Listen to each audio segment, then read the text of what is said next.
All right, so get this. What if I told you that the Nazis were obsessed with Tibetan mysticism?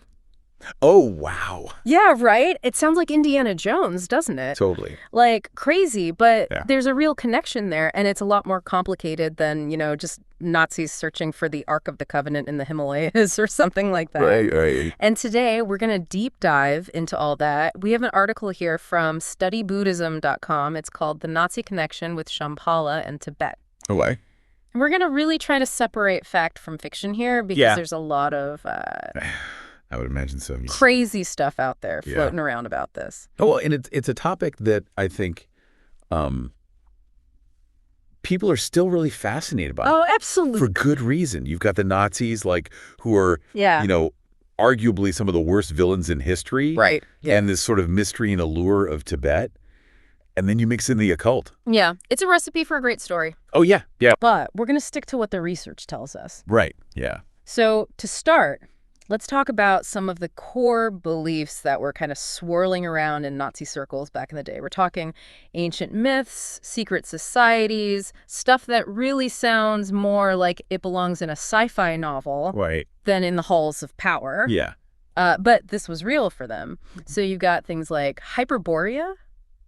Ever heard of Hyperborea? I have, yeah. It's like the Nordic Atlantis, right? Yeah. Sometimes it's even, associated with Atlantis or a counterpart to Atlantis, but up in the Arctic, in the North Pole. Right. Then you've got the idea of a hollow Earth. Oh, yeah. Like a whole civilization. I love that one. Living underneath us. Yeah. And then there's this idea of vril energy. Yes. Oh, this is a good one. Vril energy. Now, this comes from a 19th century novel, The Coming Race. Right. I don't know if you've ever... I've read that one, no. Oh, it's a trip. But it talks about this advanced subterranean race called the Vrilia. Okay. And they have this powerful psychic energy. It's basically magic. And you might think, well, it's just a book. Who cares? Right. But the Nazis actually took this stuff really seriously. They did, yes. Especially high-ranking figures like Himmler, Hess. Oh, yeah. They were super into the occult. Yeah. They really saw themselves as descendants of the Aryans, right? Yeah. This master race that supposedly came from Hyperborea. Right. And they thought that if they could harness vril, then they could, unleash their full potential. Right. And ultimately, achieve world domination. Take over the world. Yeah. It's just wild to think that, ideas from literature, actually shaped their worldview, right? Totally, yeah. It's a good example of how, stories can be so powerful. Yeah. And how they can be twisted, Yeah. I mean, we all love a good adventure story, but... Yeah, for sure. I mean, the Nazis were, drawing inspiration from Jules Verne's Journey to the Center of the Earth for their, racial theories. I mean, that just blows my mind. It's wild. Yeah. It really is. And, it's not just literature. Yeah. There were actual groups dedicated to this stuff, exploring these ideas. Oh, yeah, got to have the secret societies, right? Yes, exactly. It's not a deep dive into the Nazi occult without talking about the secret societies. We're talking groups like the Thule Society and the Vril Society. Yeah, exactly. But these weren't just shadowy groups meeting in basements. They had a real impact. They did, yeah. The Thule Society, for example, it was a mix of occultism, anti-Semitism, and extreme nationalism. Yeah. A really potent, dangerous mix. Yeah. They were obsessed with ancient Germanic myths and legends. They saw themselves as the inheritors of this superior lineage. Yeah. And they were really instrumental in forming the German Workers' Party, which, as you know, later became the Nazi Party. Right. Under Hitler. And here's a connection that you might not know. Dietrich Eckart, who was a prominent member of the Thule Society, was actually Hitler's mentor. Wow. Yeah, he introduced him to all these occult ideas and really shaped his early thinking. So that's a direct line. Very direct line. From those beliefs to the Nazi Party. Oh, yeah, for sure. Wow. Yeah, and in fact, Hitler even dedicated Mein Kampf to Eckart. Wow. What about the Vril Society? So the Vril Society, they weren't as directly involved in the Nazi Party's formation, but they shared those core beliefs. Okay. They were really focused on making contact with those supposed subterranean super beings. Right. They believed that, these beings held the key to accessing vril energy. It's a good reminder that these, groups that seem kind of fringe and out there Right. can actually have a big impact. Yeah, they can really influence the too. course of history. Okay, so we've got ancient myths, we've got secret societies, we've got all this mystical energy. Right. Now let's throw another interesting person into the mix here. Okay. Karl Haushofer. Okay. Now, Haushofer was a Nazi general. He was fascinated by Japan. Yeah. And he actually claimed to have visited Tibet. Wow. And this is where it gets even more interesting. He was a member of the Vril Society Okay. and also a tutor to Hitler. Oh, wow. So Haushofer, he was a big proponent of geopolitics, the idea that controlling land equals power. Right. And he actually introduced this concept to Hitler Wow. when Hitler was in prison Right. after the beer hall push. Uh-huh. And Hitler was like, yeah, this is a great idea. Let's do this. So Haushofer's geopolitical ideas, combined with all the occult beliefs that were already floating around, really helped shape Hitler's vision Right. for eastward expansion, you Yeah. know, the quest for Lebensraum, all that. Oh, yeah. It all comes together. Yeah, it all kind of comes together. So now Tibet becomes more than just this far-off, mysterious land, right? It starts to fit into their worldview as like a potential source of Aryan ancestry. Mm-hmm. And maybe even like, you know, the source of real energy. Right, exactly. Haushofer, Yeah. he believed that Tibet held the key to understanding the Aryans, you know, where they came from, and, you know, maybe even unlocking the secrets of Vril. And so Tibet becomes a target of interest. Right, a place they want to investigate. Speaking of targets, let's talk about a symbol that, you know, that's synonymous with the Nazi regime, Yeah, the swastika. Right. Obviously a very loaded image. Yes, very much so. But it's important to remember that its history goes way beyond the Nazis. Oh, absolutely. Yeah, the swastika itself isn't inherently evil. Right. It's an ancient symbol, you know, found in tons of cultures, Hinduism, Buddhism, Jainism. Right. It represents well-being. And it's been used for, like, millennia. Right. The Nazis appropriated it, obviously, called it the Hakenkreuz. Right. And, you know, twisted it Yeah. to fit their whole ideology. Yeah. So how did they even come across the swastika? Yeah, it's a good question. Was it like, you know, Haushofer and his whole Tibet thing? It's a common misconception, but the Thule Society actually used it already. Oh, wow. As part of their emblem. Yeah, so before Haushofer was even in the picture, Okay. Hitler adopted it for the Nazi flag in 1920. Got it. So well before the Tibet stuff. So that's sort of a red herring? A little bit, yeah. Okay. Yeah. But here's where things take a turn that you might not expect. Okay. So the Nazis, notoriously intolerant of most religions, Yeah. actually had a surprisingly tolerant stance toward Buddhism. Yeah, it's interesting. It might seem counterintuitive, but they actually allowed a Buddhist center in Berlin to remain open throughout World War II. Wait, seriously? Yeah, yeah. The Nazis, of all people? I know, right? They even hosted a European Buddhist Congress there in 1933. That's crazy. It is, yeah. The most likely explanation is that they didn't want to offend Japan, who is their ally. Right. So it kind of highlights how complex history is, you know? Even the most ruthless regimes can sometimes make exceptions. All right. It's not always black and white, is it? No, not at all. Okay, so we've got occult beliefs, we've got secret societies, we've got twisted geopolitics, we've got a fascination with Tibet, Right. and we've got this weird tolerance for Buddhism. Yep. Now, things are about to get even more interesting because now we're going to delve into the unravel. Okay. And that's the Nazis' own research department for, like, all things occult and historical. Sort of like their own Indiana Jones department, Right. but with a much darker purpose. Of course, yeah. So the Honor Bay, they were founded in 1935, and their mission was basically to prove Aryan supremacy through research. They were really into, you know, studying runes, the origins of the swastika, all that kind of stuff. Right.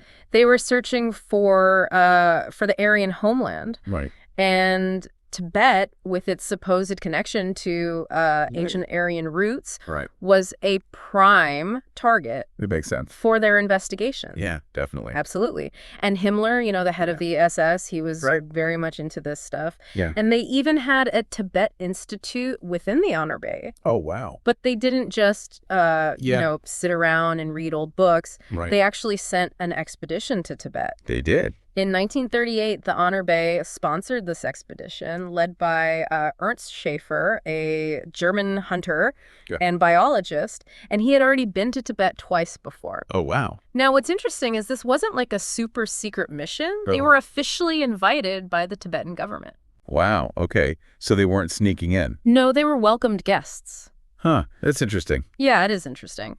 Yeah. Tibet at the time was kind of trying to play Germany off against Britain and China. You know, I see blood trying to maintain their independence. Right. But while the Nazis were officially welcomed, there was also this hidden agenda with this expedition. And one of the members of the expedition was Bruno Beger. Okay. And he was an anthropologist. Okay. And he was obsessed with racial research, Right. basically trying to find proof Yeah. of Aryan links to Tibet. Wow. So while everybody else is enjoying the scenery, Beger's like back there measuring skulls, you know, looking for evidence to support those racial theories. Right. He thought that Tibetans represented a missing link between Europeans and Mongolians. Okay. And he even suggested that Tibetans could be potential allies. Yeah. In this future racially organized world, dominated by, you know, Germany and Japan. It's a chilling thought. It is a pretty chilling thought. Yeah. But the expedition wasn't all science and skull measuring. Right. There's also this story about the Nechung oracle, who's a very prominent figure in Tibetan Buddhism. Okay. Yeah. And he issued this kind of ominous warning to the Germans. He did. According to Ernst Schaefer's account, the oracle warned them that their leader was like a dragon. Wow. And that Tibet should be wary. Interesting. So even amidst this cultural exchange and this kind of scientific expedition, Yeah. you have this underlying tension, right? This sense of foreboding Right. about what the Nazis are really about. Yeah, for sure. It's got a little glimpse behind the curtain. Yeah, and this is all happening right on the eve of World War II, right? Yeah. So it's like the world's about to change. It's amazing, isn't it? This whole story, the Nazis and Tibet, it really captures people's imaginations even all these years later. It does, doesn't it? It's not just like some historical footnote. Right. It keeps popping up, you know? It does, yeah. In books, movies, documentaries. Why do you think that is? What do you think it is about this story? I think Yeah? I think it taps into a few things. I mean, first of all, the idea of hidden knowledge is just Oh, yeah. so powerful. Powerful. Right? Like, we're drawn to the idea that there are secrets out there, Yeah. ancient wisdom, that could unlock some deeper understanding of the universe. Right, yeah. Or maybe even give us, Yeah. you know, special abilities or something. It's like that scene in Raiders of the Lost Ark, you know, Definitely. where Indy first sees the Ark of the Covenant. Yes. That sense of awe, but also Yeah. a little bit of like, oh, no, what if? Yeah, what if this falls into the wrong hands? Exactly, Yeah. exactly. And then you combine that with the Nazis, Right. who have this, like, you know, already terrifying reputation. Of course, yeah. And this documented obsession with the occult. And it's Yeah. just like, whoa. Yeah, it's a potent mix. It really is. Yeah. It's like, what if? Yeah. What if they had actually found Right. What if they had succeeded? what they were looking for? Yeah. Scary thought. Yeah. It's like the ultimate historical thriller scenario. Yeah, for sure. And pop culture has definitely picked up on this. Oh, yeah. I mean, you've got Indiana Jones. Right. You've got countless other movies, TV shows, books. It's like this theme, this recurring theme. It's a genre unto itself. Yeah, like Yeah. Nazi occult thriller. Exactly. It's a thing. It's a whole thing. And they blur the lines, you know? You do, yeah. It's hard to know what's real Yeah. and what's, you know. It's all mixed up. Yeah, it's all mixed up. And Yeah. and we have to remember that the Nazis were real people who committed real atrocities, you know? Of course, yeah, we can't forget that. We can't lose sight of that. Yeah. But I also think there's a danger in dismissing this whole topic as just like, you know, Yeah. silly conspiracy theories, you know? I agree, yeah. There's something, I think, a little deeper there worth exploring. I think so, too. I mean, we should be critical, obviously, of really wild claims. Right. But Yeah. But I think it's worth thinking about, you know, Yeah. why these ideas took hold. Yeah, why they resonate with us still today. Exactly. It's like this reminder, you know, about how ideology can be so powerful Oh, it is, yeah. and so dangerous the Nazis, I mean, they were masters of propaganda. Oh, yeah. They used these occult beliefs, to advance their agenda, this idea of racial supremacy, world domination. Right. They created a narrative. They did. Even though it was based on, Yeah. distorted history and even outright lies. It's powerful. Oh, yeah. It was a powerful narrative. It was. It appealed to people's desire to belong. Right. To feel like they were part of something bigger than themselves. And it's a danger that's still around, right? Oh, absolutely. I mean, we see groups, even today, Yeah. who exploit these ideas That's sure. about racial purity and hidden knowledge and all this stuff to promote hatred and violence. Yeah, it's a reminder that this isn't just like an academic exercise, like debunking historical myths. Yeah. It's about understanding how these ideas can be dangerous. It's a cautionary tale. Yeah, it is. Absolutely.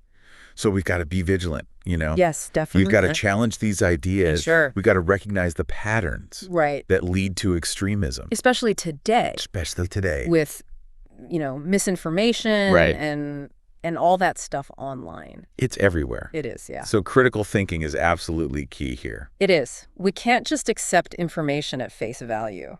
No. We have to question. Right. Look for evidence. Consider different perspectives. Be a detective. Yes, exactly. Right. Gather your evidence, draw your own conclusions. Exactly. Yeah. Be curious, be critical. Yes. Don't be afraid to ask tough questions. That's how we, avoid falling into these traps. That's how we learn. Okay, so we've delved into the myths. Right. The historical context, why people are so fascinated by all this. Yeah. But what about the 1938 expedition to Tibet? Okay. Like, was there more to it than just, measuring skulls and searching for Shangri-La? Yeah, good question. Mm-hmm. Well, I mean, as we said, the expedition was officially sanctioned by the Tibetan government. Right. They were trying to play this delicate diplomatic game, trying to maintain their independence with China and British India, kind of putting pressure on them. It was a tough spot. It was, yeah. But for the Nazis, this was an opportunity, to gather some intel, to figure out Tibet's strategic value. Right. Maybe even forge some alliances. So it wasn't just about proving their racial theories. No, it was more than that. They were interested in Tibet's geography. Right. Its resources, its politics, anything that could be useful to them. Sounds like they were trying to gain a foothold, maybe? That's possible, yeah. Huh. Remember Haushofer's theories about geopolitics? Right. Expanding German power? Right, yeah. Tibet would have been valuable. A strategic location. That's true. Yeah. Okay, so what about their findings? Like, did they actually find anything that supported their theories about, the Aryan race? Scientifically, they gathered a lot of data. I mean, about Tibetan plants, animals, geography. But in terms of their racial theories, it's tricky. Yeah. Bager, he took all those measurements, but his conclusions were based on his own biases and this narrative that he already had in mind. So they weren't really being objective. Not really, no. Yeah. They were looking for evidence to support what they already believed, rather than just observing and trying to understand the Tibetan people. That's the problem with, I guess, research that's driven by ideology, right? It is, yeah. It's like you already have the conclusion, you're just looking for the evidence to fit it. Yeah, and you ignore the stuff that doesn't fit. Exactly. It's like even science can be tainted, Oh, yeah. by prejudice and, It can. political agendas. It's important to remember that. It is. Yeah. Okay, so the 1938 expedition, it wasn't just a mystical quest. No. It was science. It was politics. Yeah. It was racial ideology. Right, it was all mixed together. It was all mixed together. Yeah. But what about these, myths that persist about multiple expeditions and searching for, Shambhala and all of that? Right. Well, according to the research, there's no evidence of any other expedition. So just the one? Just the one in 1938. Okay. Yeah, the idea of all these occult missions. Right. And secret societies and, finding ancient artifacts. That's mostly, is mostly stuff that's, made up. Yeah, kind of taken on a life of its own in popular culture. So the reality was a lot more grounded than the myths. Yeah. It often is. It often is. Yeah, I guess that's a good reminder, right, to be critical of sensationalized accounts. Right. And to check your sources, make sure you're getting your information from somewhere reliable. So where do we go from here? Yeah. We've debunked the myths. Right. We've talked about the history, why people are fascinated. Right. What's the takeaway? Yeah. What's the takeaway? Wow, it's really been quite a journey, hasn't it? It has. We started with this question about the Nazis and Tibet, and we ended up, in this web of all these different threads. all these different threads, occult beliefs, politics, racial ideology. It's all connected. It really is, and I think this story really challenges how we think about history. It does. It's like even the most outlandish ideas can have real consequences. Right. When they're believed by people in power. Exactly. It can be dangerous. Yeah. It's not just a historical curiosity. It's not.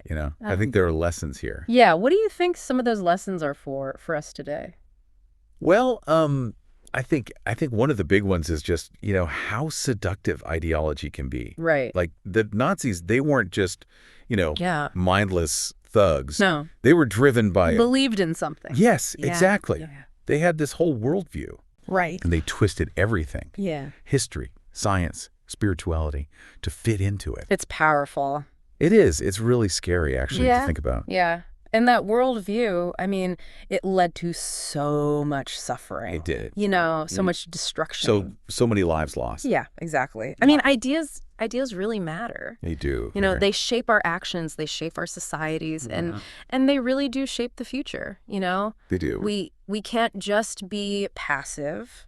We can't be dismissive of ideologies that are dangerous. Especially the ones that promote hatred, intolerance, violence. No matter how fringe they might seem. Right. Exactly. We have to learn from history. Yeah. We have to, understand how these things happen. Yeah. How to stop them from happening again. So critical thinking is so important here. Oh, yeah. More than ever, I think. With the internet and all the misinformation. Right. It's like you can't just believe everything you read. Yeah. You have to, you have to be discerning. Yeah. You have to question things. Be skeptical, Be skeptical. Yeah, but not in a way that, shuts down all new information. Right. Right. There's a difference between healthy skepticism and just and just shutting down everything. Yeah. You have to be open to new information, right. to changing your mind. When presented with... When the evidence supports it. Exactly. Yeah. So be curious, Be critical, ask questions. Don't be afraid to... That's how we learn. Yeah. That's how we grow. That's how we avoid making the same mistakes. Exactly. That the Nazis made. And this story also shows, I think, how powerful myths can be, Right.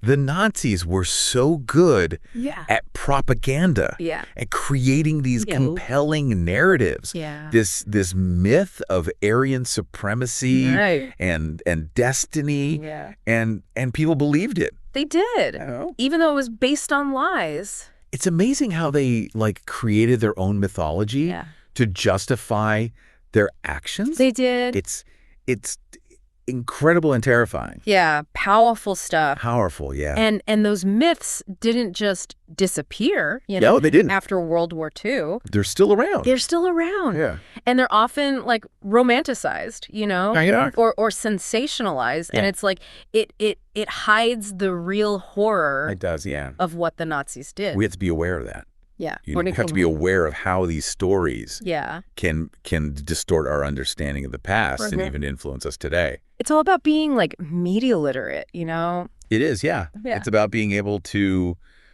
separate truth from fiction. Yeah. And never forgetting, the human cost of these ideologies. We've covered a lot today. We have. Yeah, we started with a simple question. Yeah. About the Nazis in Tibet. Right. And we've talked about I've talked all these big ideas about history, about ideology. About storytelling. Yeah, about critical thinking. It's been a fascinating deep dive. It has. Yeah. And hopefully, it's given you, our listeners, some things to think about.